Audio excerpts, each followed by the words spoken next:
शाम के सुनहरे रंग अब समंदर के किनारे मध्यम पड़ रहे थे। समुद्री लहरें हल्की हल्की टकरा रही थी उस लकड़ी के झोपड़ी जैसे मकान से, जिसे गांव के लोग हवा से हिलता घर कहते थे। उसी झोपड़ी में रहता था हबीब, एक मछुआरा जिसके हाथों में कभी समंदर की सौगातें होती थीं और आज उनमें बस खामोश थकावट थी। हबीब के जीवन में कुछ समय से मछलियां जैसे कसम खा चुकी थीं, उसके जालों में न आकर उसे हर दिन और गरीब बना देने की। उसके घर की दीवारों पर अब नमी का नहीं, चिंता का कब्जा था। और सबसे बड़ी चिंता थी उसकी पत्नी खुशबू। खुशबू नाम जैसा मीठा, लेकिन अब हबीब के लिए हर सांस में तीखा नमक। वह थक चुकी थी, भूख से, तंगी से और उस मर्द से जो अब उसे कमजोर लगने लगा था। आज की शाम खुशबू समंदर के किनारे बैठी लहरों को देखती रही और बुदबुदाई, किस इंसान से ब्याह रचा लिया मैंने। न कमा सकता है, न खिला सकता है। अगर आज भी वो खाली आया तो मैं उसका घर छोड़ दूंगी। शब्द उसकी सोच से कहीं ज्यादा कड़वे थे, लेकिन भूख जब जुबान तक उतरती है तो प्रेम दम तोड़ देता है। थोड़ी देर बाद दूर से एक कश्ती दिखाई दी, टूटी सी, झुकी हुई, जैसे समंदर से खुद शर्मिंदा होकर लौट रही हो। उसमें वही बैठा था हबीब, थका झुका और खाली। खुशबू ने कश्ती की ओर देखा, जैसे किसी उम्मीद की आखिरी किरण की ओर, मगर जैसे ही उसने कश्ती की तह झांकी, उसकी आंखों में फिर निराशा तैर गई। एक भी मछली नहीं। हबीब की आंखें नीची थीं, शब्द उसके होंठों से निकलते नहीं थे, क्योंकि भूख और शर्म एक साथ दिल पर बोझ बन गए थे। वह चुपचाप अपनी झोंपड़ी की ओर लौट गया। खुशबू ने उसकी पीठ को देर तक घूरा, जैसे किसी दोषी को देख रही हो। आज भी कुछ नहीं लाया। खुशबू पीछे से चलती हुई झोपड़ी में दाखिल हुई और तेज आवाज में बोली, सारी बस्ती के मछुए अपने जालों से भरी मछलियां लेकर लौटे हैं और एक तुम हो, मनहूस। 20 दिन हो गए, जाल सूखा का सूखा। हबीब ने कुछ नहीं कहा। वो दीवार के पास जाकर बैठ गया, आंखें बंद की और धीमे स्वर में बोला, मैं कोशिश करता हूं खुशबू, लेकिन लगता है किस्मत ने पीठ फेर ली है। पर कल मैं फिर जाऊंगा, शायद कल कुछ बदले। खुशबू की आंखों में कोई कोमलता नहीं थी। वह तमतमाती हुई बोली, कल अगर भी कोई मछली न पकड़ पाए तो मैं हमेशा हमेशा के लिए अपने मायके चली जाऊंगी, समझे? इतना कहकर वह रसोई के कोने में पड़े बर्तनों के पास जा बैठी। शायद वह खाना छिपा रही थी, क्योंकि वह जानती थी कि हबीब ने कुछ नहीं खाया था। लेकिन वो अब हबीब की भूख के लिए उत्तरदायी नहीं थी। हबीब ने रुकते हुए कहा, मुझे बहुत भूख लगी है, कुछ दे दो। खुशबू ने हंसते हुए कटाक्ष किया, कहां से दूं? क्या आसमान से रोटियां उतरेंगी? कुछ कमाकर लाते तो पेट भरता। मैं भी तुम्हारी वजह से भूखी हूं। हबीब ने धीरे से कहा, तुम्हारे साथ रहने से बेहतर है कि मैं मर जाऊं। खुशबू कुछ पल को चुप रही, फिर सिर झटक कर बोली, तो कूद जा समंदर में। ये शब्द नहीं थे, ये वो वार थे जो आत्मा को चीर डालते हैं। हबीब कुछ नहीं बोला। वो उठकर झोपड़ी से बाहर चला गया, भूख, शर्म और टूटे सपनों का बोझ उठाए। बाहर समंदर से तेज हवा उसके चेहरे से टकरा रही थी। समंदर चुप नहीं था, वो जैसे कह रहा हो, तू हार मत मान, अभी कहानी बाकी है। हबीब का चेहरा हवा से भी ज्यादा उदास था। वो तेज कदमों से अपने झोपड़ी से बाहर आया, लेकिन उसकी चाल में थकावट नहीं, हार थी। भूख उसकी हड्डियों में उतर चुकी थी, मगर दिल का जख्म भूख से भी ज्यादा गहरा था। खुशबू के वो शब्द उसके कानों में लहरों की तरह टकरा रहे थे, अगर कल भी कोई मछली नहीं पकड़ पाए तो मैं हमेशा हमेशा के लिए चली जाऊंगी। समंदर अब चुप नहीं था, उसका शोर अब उसके भीतर की हलचल को आवाज दे रहा था। वह पास ही की बस्ती में रहने वाले एक मछुआरे शिराज के घर की ओर चल पड़ा, वही शिराज जो अब उससे दूर दूर रहता था। हबीब ने दरवाजा खटखटाया। कुछ देर बाद शिराज दरवाजे पर आया, आंखों में तंज और होंठों पर तिरस्कार ली। क्या काम है? हबीब की आवाजें धीमी थी, मगर उसमें आत्मसम्मान की अंतिम सांसें अब भी बाकी थी। भाई, घर में खाने को कुछ नहीं है, क्या थोड़ी सी मदद कर सकते हो? शिराज ने अपनी आंखें मटकाई और बोला, तेरे जाल में मछली नहीं आती, इसीलिए तुझे सब छोड़ चुके हैं, और अब तू भी छोड़ दे उम्मीद, और मेरा घर भी। हबीब ने देखा, शिराज की कश्ती के पास मछलियों के ढेर लगे थे, जो उसने उस दिन के बाजार के लिए संजो कर रखे थे। हबीब की आवाज कांप गई, इनमें से एक मछली उधार दे दो, जब मेरी किस्मत बदलेगी 2 लौटा दूंगा। शिराज का चेहरा सख्त हो गया, एक मछली भी नहीं पकड़ सकता तू, और 2 लौटा देगा? चल हट, वक्त जाया न कर। हबीब ने नजरें झुका ली, उसकी आत्मा में कुछ और टूट गया। वह एक एक दरवाजे खटखटाता रहा, मगर हर दरवाजा आज लकड़ी से ज्यादा पत्थर निकला। हर घर में रोटियां थीं, मगर किसी की भी थाली में इंसानियत नहीं बची थी। थक हार कर वो समंदर के साहिल पर जाकर बैठ गया। लहरें अब उसके पांव छूने लगी थी, जैसे उसे पुकार रही हो। उसने आसमान की ओर देखा। ऐ रब, सबके जाल भरते हैं, मेरा क्यों खाली है? मेरी बीवी मुझसे दूर हो रही है, भूख मुझे खा रही है, तू चुप क्यों है? उसकी आंखों से आंसू गिरते गए। समंदर में जो पहले से ही खारा था, उसकी कश्ती अब किनारे से दूर थी, लेकिन उसकी उम्मीदें उससे भी ज्यादा दूर। उस रात हबीब जल्दी सो गया। सुबह की लहरें शायद एक नई कहानी का वादा लेकर आने वाली थी। सुबह की पहली किरण समंदर के कगार से उभरी और उसके साथ ही हबीब की उम्मीदें फिर से जाग उठी। वो रात भर भूखा था, लेकिन उसके चेहरे पर थकावट नहीं, एक अजीब सी शांति और दृढ़ता थी। खुशबू अब भी सो रही थी, निश्चिंत, जैसे ये घर अब उसका ना हो। हबीब ने एक आखिरी बार अपनी पत्नी के चेहरे को देखा। शायद ये हमारी आखिरी सुबह साथ है, उसने मन ही मन सोचा और बाहर निकल गया। उसकी जर्जर कश्ती समंदर किनारे इंतजार कर रही थी।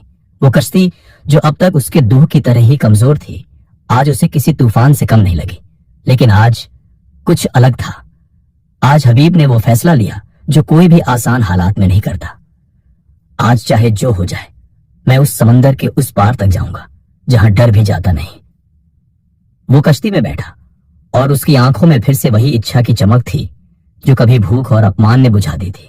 धीरे धीरे वो अपनी कश्ती को उन इलाकों में ले गया जहां गहराई का कोई मोल नहीं होता और जहां अब तक वह कभी नहीं गया था।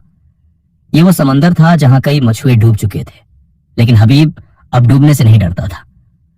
अगर आज भी कुछ न मिला तो शायद मैं कल का सूरज न देख सकूं, लेकिन कम से कम आज मैंने अपनी सारी हिम्मत तो आजमा ली। उसने जाल उठाया और पूरी ताकत से समंदर में फेंक दिया। अब बस इंतजार था, एक उम्मीद का, एक चमत्कार का, या शायद एक अंत का। समंदर शांत नहीं था, लहरें जोरों से टकरा रही थी। आकाश भी स्याह हो चला था, बादल धीरे धीरे गिरने लगे थे। हबीब की आंखों के सामने बार बार खुशबू के शब्द गूंजते रहे। अगर कल भी कुछ ना पकड़ पाए तो मैं चली जाऊंगी, हमेशा के लिए। वह सोचने लगा कि क्या वह सच में असफल पति है? क्या उसका प्रेम बस रोटियों से तौला जाना चाहिए? उसने एक गहरी सांस ली और तब उसका जाल अचानक हिलने लगा। जाल भारी था, बहुत भारी। वह अपने दोनों हाथों से उसे खींचने लगा। पसीना उसके माथे से बह रहा था, पर उस पल वो भूख, थकावट और डर सब भूल गया था। जब जाल ऊपर आया तो उसमें एक विशाल मछली थी, लेकिन वो अकेली नहीं थी। उसके साथ थे छोटे छोटे नन्हे मछलियों के बच्चे, मासूम, चुपचाप, डर से कांपते हुए। हबीब की आंखें उन बच्चों से टकराईं। उनमें डर नहीं, प्रेम और प्रार्थना थी। बड़ी मछली उसकी कश्ती में तड़प रही थी और उसके बच्चे नीचे समंदर में कश्ती के साथ साथ तैर रहे थे। वो जैसे अपनी मां को वापस मांग रहे थे। उसे छोड़ दो, हमारी मां है। हबीब का दिल भर आया। एक और उसका दिल कह रहा था, इसे बेच दूंगा तो 1 महीना आराम से कट जाएगा, खुशबू शायद रुक जाए, भूख मिट जाएगी। लेकिन दूसरी ओर उसकी आत्मा फुसफुसा रही थी, क्या सिर्फ पेट के लिए तू एक मां और उसके बच्चों को जुदा कर देगा? वो कांपते हाथों से जाल को खोला और धीरे से मछली को उठाकर समंदर में छोड़ दिया। बड़ी मछली जैसे एक पल को रुक गई। उसकी आंखों में चमक थी, मानो वो शुक्रिया कह रही हो। फिर वह बच्चों के साथ गहराइयों में समा गई। हबीब अब कश्ती में अकेला था, जाल खाली, पेट खाली, लेकिन आत्मा भरी हुई। वो बुदबुदाया, आज पहली बार मैं सिर्फ मछुआरा नहीं, एक इंसान था। उसने आंखें बंद कर ली। समंदर अब कुछ कह रहा था, एक गीत सा, एक वादा सा। लेकिन तभी एक टपकती सी आवाज। उसने आंखें खोली, कश्ती से कुछ टकराया। उसने नीचे झांका। सोने का एक छोटा टुकड़ा पानी से तैरता हुआ उसकी कश्ती के किनारे अटका था, और साथ ही वही मछली एक पल के लिए फिर उभरी। उसके मुंह में था वो टुकड़ा। हबीब ने उसे उठाया और उस मछली ने फिर एक बार उसे देखा, प्रेम और धन्यवाद की आंखों से, और फिर समंदर में गायब हो गई। हाथ में सोने का वो छोटा टुकड़ा था, हल्का, चमकदार, लेकिन उस क्षण हबीब के लिए उसका वजन एक पूरे संसार के बराबर था। समंदर की लहरें अब शांत हो गई थी, मानो उन्होंने अपना फैसला सुना दिया हो। हबीब ने वह सोना अपने कपड़े में बांधा और कश्ती को किनारे की ओर मोड़ दिया। वो सोच रहा था, आज मैंने कोई मछली नहीं पकड़ी, लेकिन शायद खुद को पा लिया। जब वह अपने टूटे फूटे घर के पास पहुंचा तो शाम ढल चुकी थी। हवा में नमी थी और समंदर की लहरों की हल्की आवाज उसके कदमों के साथ चल रही थी। उसने दरवाजा धीरे से खोला, मगर अंदर सिर्फ खामोशी थी। खुशबू, उसने पुकारा। आवाज में कंपन था। कोई उत्तर नहीं। उसने पूरे घर को देखा। बर्तन वैसी ही जगह पर रखे थे जैसे सुबह थे। चूल्हा ठंडा था, तकिया सीधा था, लेकिन अलमारी खुली हुई थी और उसमें से सारे कपड़े गायब थे। उसे उस पल याद आया, अगर कल भी कोई मछली ना पकड़ पाए तो मैं हमेशा के लिए चली जाऊंगी। उसका दिल जैसे समंदर की लहरों के बीच अटक गया। वह चिल्लाया, खुशबू, मगर जवाब अब सिर्फ दीवारों की चुप्पी था। उसे सब याद आने लगा। बीवी के कटाक्ष, भूख के दिन, ताने और वो रोज का अपमान। फिर भी हबीब के चेहरे पर नफरत नहीं, बस एक अधूरी तसल्ली थी। शायद वो चली गई लेकिन भूखी नहीं सोई। उसने वो सोना टेबल पर रखा और बाहर की ओर दौड़ा, शायद स्टेशन की तरफ। लेकिन बाहर रात का अंधेरा और अकेलापन उसके रास्ते में दीवार बन गए। उसे याद आया, उसके पास खुशबू के पिता का नंबर था। भागते हुए वह बस्ती के पास के बूढ़े टेलीफोन बूथ पर पहुंचा। उस सोने के टुकड़े को उसने तौल कर बेच दिया और कुछ पैसे लिए। वो कांपते हाथों से डायल घुमा रहा था। दूसरी तरफ एक सख्त आवाज आई, कौन बोल रहा है? हबीब ने डरते हुए कहा, मैं। हबीब, खुशबू का शौहर। चंद सेकंड की चुप्पी, फिर आवाज आई, तू अब उसका कुछ नहीं लगता। वो हमारे साथ है और अब उसे तेरी शक्ल तक देखनी नहीं है। दोबारा कभी कॉल मत करना। फोन कट गया। हबीब वहीं बूथ के बाहर जमीन पर बैठ गया, अकेला, थका, लेकिन इस बार रोया नहीं। जिसे साथ छोड़ना हो वो कभी नहीं रुकता। वो देर तक समंदर की ओर देखते हुए पैदल अपने घर लौटा। घर अब उसका नहीं रहा था, वो तो किसी याद के मकबरे जैसा लगने लगा था। अगली सुबह उसने उस सोने के पैसे से नया घर, लेकिन अब सिर्फ उसके लिए। लोगों ने देखा कि हबीब अब बदल गया है। वो हर सुबह समंदर जाता और शाम को लौटते वक्त किसी भिखारी, अनाथ बच्चे या बूढ़े को कुछ न कुछ देता। अब उसके हाथ खाली नहीं थे, लेकिन दिल में जगह भर गई थी। एक दिन वही शिराज सामने से गुजर रहा था जिसने एक मछली देने से मना कर दिया था। अब उसकी कश्ती टूटी थी और दिन की कमाई शून्य। हबीब ने उसे देखकर पास बुलाया और कहा, भाई भूखे हो, ये लो कुछ रोटियां और दाल, और अगर जाल ठीक करवाना है तो पैसे भी ले लेना। शिराज की आंखें भर आई। तेरे जैसा आदमी मैंने नहीं देखा, तू तो फकीर निकला। हबीब हल्के से मुस्कुराया, नहीं शिराज, मैं तो बस इंसान बना हूं और शायद अब जाकर मर्द कहलाने के लायक। उस रात हबीब समंदर के किनारे बैठा और पहली बार खुद से सवाल किया, खुशबू के जाने का गम है? कुछ पल की चुप्पी, फिर खुद से जवाब, नहीं। जो केवल भूख के वक्त साथ हो वो प्रेम नहीं होता। प्रेम वही होता है जो तूफान में भी नाव थामे रखे। समंदर अब हबीब का दोस्त बन चुका था। वो जो कभी उसकी कश्ती को डुबोने जैसा लगता था, अब उसे हर सुबह जीवन की एक नई तस्वीर दिखाता था। दिन बीतते गए, लेकिन हबीब के भीतर का खालीपन अभी भी कभी कभी दस्तक देता।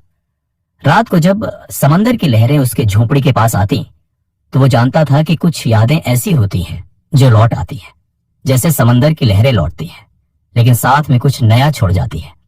खुशबू अब उसकी जिंदगी से चली गई थी, मगर उसका नाम कभी कभी हवा में गूंज जाता, जैसे एक बंद खिड़की के पीछे से आती कोई पुरानी कविता। लेकिन अब हबीब को अफसोस नहीं था। उसने अपने लिए वो घर बनाया था जिसमें दया, सम्मान और सबसे बढ़कर अपना वजूद था। एक शाम जब सूरज ढल रहा था और समंदर नारंगी सुनहरे रंग में नहा रहा था, हबीब अपनी कश्ती को किनारे पर खींच रहा था। उसने देखा सामने एक छोटा बच्चा फटे कपड़ों में खाली थाली लिए बैठा था। हबीब बिना कुछ पूछे अपने पास की टोकरी से मछली निकाली और उसे दी। बच्चे की आंखों में चमक थी। अम्मी को यही चाहिए थी, अब दवा मिल जाएगी। हबीब मुस्कुराया। वो जानता था उसने आज एक भूख नहीं, एक उम्मीद मिटाई है। अब उसकी रोज की दिनचर्या में बस एक नियम था, किसी न किसी का सहारा बनना। जो दुनिया कभी उसे मनहूस मछुआरा कहती थी, अब उसे समंदर वाला संत कहने लगी थी। और फिर एक दोपहर जब वो समंदर के बीचों बीच था, एक नई नाव किनारे से उसकी ओर आ रही थी। कश्ती में एक औरत बैठी थी, आंखों में शर्म, चेहरा धूप से जला हुआ और हाथ में एक थैला। खुशबू थी, लेकिन अब उन आंखों में न सवाल थे न शिकायत, बस एक खामोश पछतावा और स्वीकार। खुशबू की आवाज कांप रही थी, मैं लौट आई, पर यह जानने नहीं कि तुम माफ करोगे या नहीं, बल्कि यह जानने कि तुम अब भी वही हो या कुछ और बन चुके हो। हबीब ने चुपचाप उसकी तरफ देखा। मैं वही हूं, लेकिन अब मैं खुद का भी हूं। खुशबू की आंखों में आंसू आ गए। माफ कर सकते हो? हबीब कुछ पल चुप रहा, फिर मुस्कुराया। माफी वहां दी जाती है जहां प्रेम अभी भी जिंदा हो। हमारे बीच अब बस यादें हैं और मैं उन्हें जिंदा नहीं रखना चाहता। खुशबू ने सिर झुका लिया। क्या मैं चली जाऊं? हबीब ने कहा। नहीं, तुम अब आजाद हो। तुम जहां चाहो जा सकती हो, लेकिन याद रखना, मछुआरा सिर्फ समंदर में मछली नहीं ढूंढता, वो दया, अपनापन और सम्मान भी ढूंढता है। और जब वो नहीं मिलता तो लौटता नहीं। खुशबू की नाव लौट गई। हबीब वहीं बैठा रहा, लहरों से खेलता और उस सूरज को देखता जो अब अस्त हो रहा था, मगर उसकी किरणें अब भी चमक रही थी। कहानी का अंत, लेकिन जीवन की शुरुआत हबीब अब अकेला नहीं था।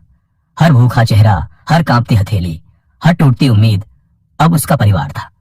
उसका घर अब एक ठिकाना बन चुका था, मछलियों का नहीं, इंसानियत का। वो जान चुका था, कभी कभी मछली छोड़ देने से जो मिलता है वो किसी बाजार में बिकता नहीं, वो दिल में बसता है। और समंदर, वो अब हर सुबह उसके कदमों में एक नई कहानी लेकर आता था।